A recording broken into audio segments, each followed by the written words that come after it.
The next speaker, Stephen Jones, the famous milliner who we see now in pictures from both speakers, will be in conversation with Colleen Hill, our curator of accessories. So please join me in welcoming Stephen and Colleen.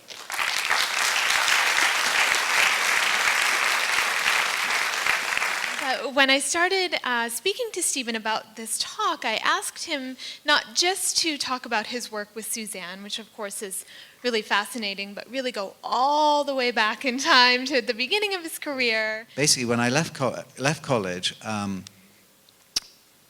well, funnily enough, I mean, I had two extracurricular activities when I was at college because I was doing hats, and I was also in a band as well called Pink Parts. And really, I didn't know, I thought I wasn't going to be a fashion designer, but was I going to be a singer or a milliner? So I decided to sort of be a milliner, but I went to Paris to try and get a job. I couldn't get a job over there. Came back to London. I became a truck driver for a while, and actually started going to the Blitz Club and met Steve, and he was my first ever paying customer. And he bought my first hat. I mean, apart from my mother, she, of course, as everybody who's a fashion student, you know, it's your mum who buys your first outfit. Steve spent £75 on this hat, which it was a fortune, and this was 1980. I mean, it was really quite a lot of money. One day I had a phone call from him, and he said, I've got a client in my showroom. I wonder if you could come over. And he said, what are you wearing today?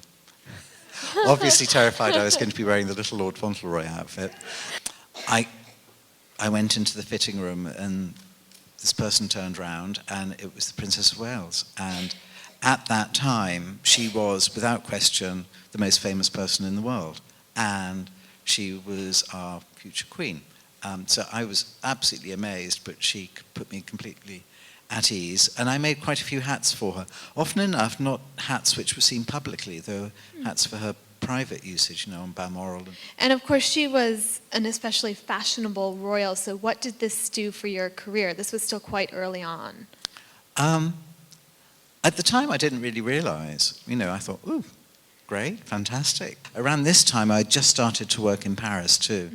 And now we're getting to your meeting Suzanne. Meeting Suzanne. Well, I met Suzanne in this place that Hamish mentioned earlier called Antiquarius on the King's Road, and I was friendly with Michael and Galinda. Galinda, who ran this club, Kinky Galinky, was a client of mine. She was a friend of Andrew's. At that time, Suzanne was, I don't know if she's here at the moment, she'd probably kill me, but sort of slightly Galinda's, not say understudy, but Galinda was showing her how to do it. When you come to a big city, you need to have somebody to show how to get into a club, how to dress up, how to do the whole thing. And Galinda had sort of taken Suzanne under her wing. But Suzanne had her own unique energy, which everybody recognized. And this was her, when I first knew her on the left, and this was her wearing one of my hats with Patrick Hughes, her then boyfriend. And I don't know if this is in London or in their apartment at the Chelsea Hotel. And she organized this incredible show called New London in New York. And it was extraordinary how she became almost this entrepreneur for British fashion. I mean, she didn't get paid for it. She just thought it was a great thing to do. In London at that time, we were in awe of New York because it was in New York that everything was done sort of properly in a big scale. We felt like the understudies, so it really felt like a British invasion. When she did the Love Ball, she was really some of the first fundraisers here in America who were actually raising money for HIV and AIDS, when a lot of the world really didn't know what on earth it was, and she was extremely brave in doing that. And has never really been acknowledged. So thank you, Suzanne, if you're here. And then here is you just a few weeks ago at the opening for the Suzanne Bartsch exhibition. So here you are with Suzanne in a very fun photograph in your own hat, I would presume. Yeah, this was the crazy opening.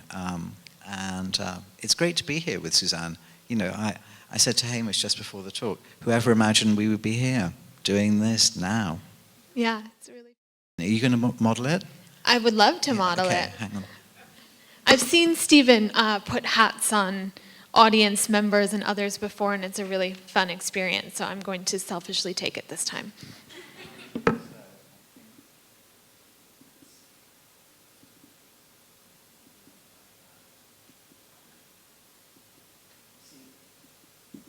Suzanne had dark hair and you're blonde, so it gives a very different dynamic. And Suzanne had to wear it, and also she's quite sort of stern in the way she likes things very precise. I think it's the Swiss in her. We always called her the Swiss Miss. But I think you could take something a bit more fluid, so it can be more of an angle. So I think like that. Thank you so much, Stephen. Very fun. And do we have